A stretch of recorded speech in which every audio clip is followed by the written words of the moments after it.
Здорово! Ну и сегодня у нас на обзоре с вами артбук по Dead Island 2. Погнали! Книжки выпускали компании Dark Horse, и в Россию они вообще не завозились, поэтому, ну не то чтобы их проблема здесь достать, просто вопрос в том, что они будут дороже, никакой локализированной версии не было, поэтому English в оригинальном, но тем не менее. Касаемо игры, я вам скажу, что я оказался убер доволен. То есть реально у нее очень классный такой вайб, действительно хороший такой настрой. И это солнечная Калифорния, Лос-Анджелес, очень классно. Плюс цветовая палитра мне очень зашла. Ну и помимо вот сеттинга, интересная достаточно показана расчлененка, интересные квесты, глуповатые, но веселые, понимаете? И вот поэтому игра мне зашла, и вот решил себе прикупить.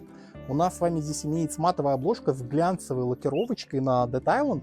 И здесь вот этот эффект крови, капелек, он вот так вот лаком переливается.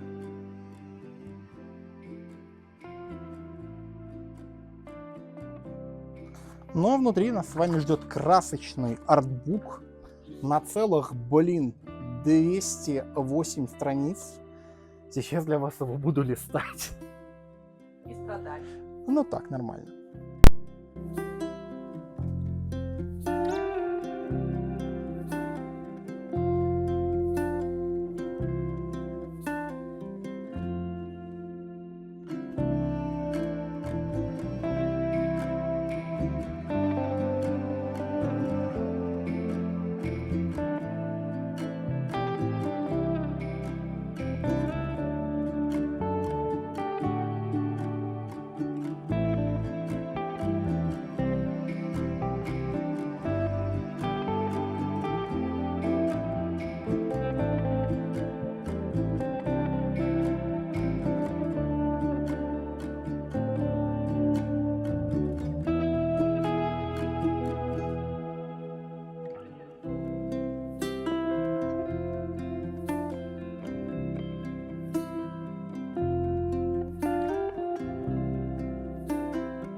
Мне лично артбук очень зашел, то есть арт у игры действительно классный, веселый.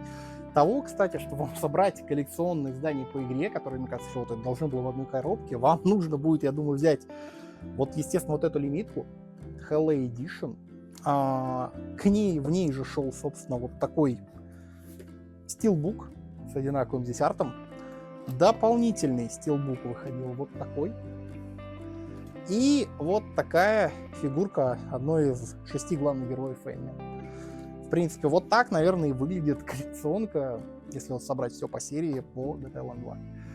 Каков артбук вам? Напишите, пожалуйста, в комментариях. Канал KITABOY. Спасибо, что смотрели. Всего доброго.